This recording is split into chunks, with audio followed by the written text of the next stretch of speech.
Asalaamaaleykum wa rahmatullah. Ñoo ngi leen di nuyuwaat bu baax a baax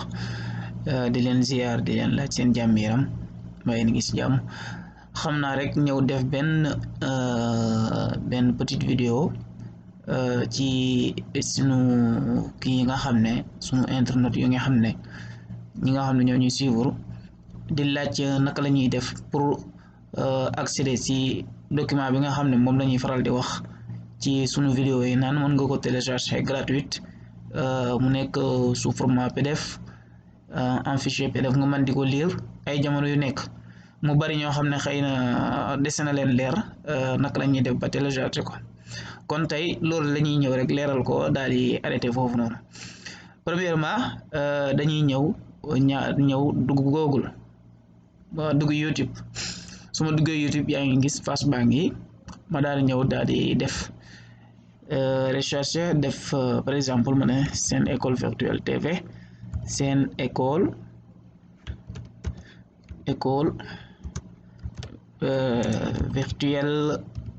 virtuelle TV def naa lii ma daal di recherche chaîne baa ngi nii ci kaw ma daal def nii tapé noonu ci kaw officiellement bu dee ne ko abonné gul gis nga fi ngay abonné da def s'abonné aywa boo abonné presque suma chaîne kii la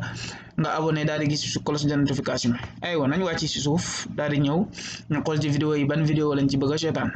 ñu daal di par exemple ñu jël vidéo bi nga xam ne mooy dernière vidéo bi def nii cliquer hop pardon fermer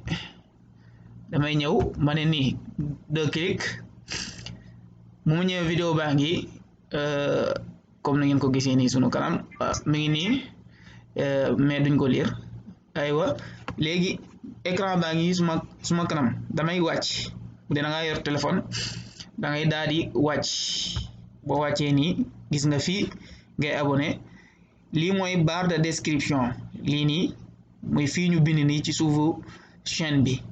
fii nii boo xoolee nga gis fi mbind aujourd'hui nous allons parler de l'auxiliaire d'être aywa lii mooy barre de description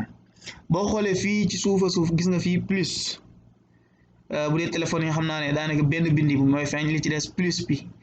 bi mooy nga yokku gën a lire li ci topp soo ne plus mu affiché la li des léegi li ñuy yitteel moom mooy mbind mu vert mi lien bi dañ ciy tàppe dañ ciy cliquer directement mu daal di ñuy yóbbu Google Drive mu nekk kii bu am solo tàppe nañ ci lien bi mu diriger ñu vers Google Drive aywa yegsi nañ Google Drive suñu yegsee Google Drive interface bi nga xam ne mooy njëkk a feeñ mi ngi nii gis nga document baa ngi nga xam ne da ngay ñëw fii bu la neexee nga lire li nga xam ne moo nekk ci cours bi yëpp mi ngi nii bu la neexee nga télécharger ko gis nga ko xam naa ne téléphone bi dafa nekk mode arabe moo tax tanzil la ma bindal mais bu dee français côté droite lay nekk côté bii nii maanaam droite sa droite écran lay nekk mais daal en tout cas flèche bi ngay xàmmee téléchargement lañ ciy bind wala télécharger nga daal di def ni cliquer ci mu daal di commencer di télécharger bu la neexee tamit mën nga ko bañ a télécharger ndax bu la neexee nga bàyyi ko noonu aywa mais télécharger ko saa yoo dégloo vidéo bi di ko kiiwaat maanaam di ñëwaat di nafar fii lire li nga xam ne moom lay wax gis nga ko mu gën la yombalal li nga xam ne moom mooy nafar gi loolu lañ ci jublu woon pour yombalal ñi nga xam ne ñoo ñi topp kon loolu la war rek lañ woon nañ ko leeral bu ko defee ñi nga xam ne ñooy yittewoo lii gën a mën a xam naka la ñuy def ba télécharger ko bu ko defee rek ñu yemandi foofu noonu ba ay yeneen bis ay wasalaamaaleykum wa rahmatullah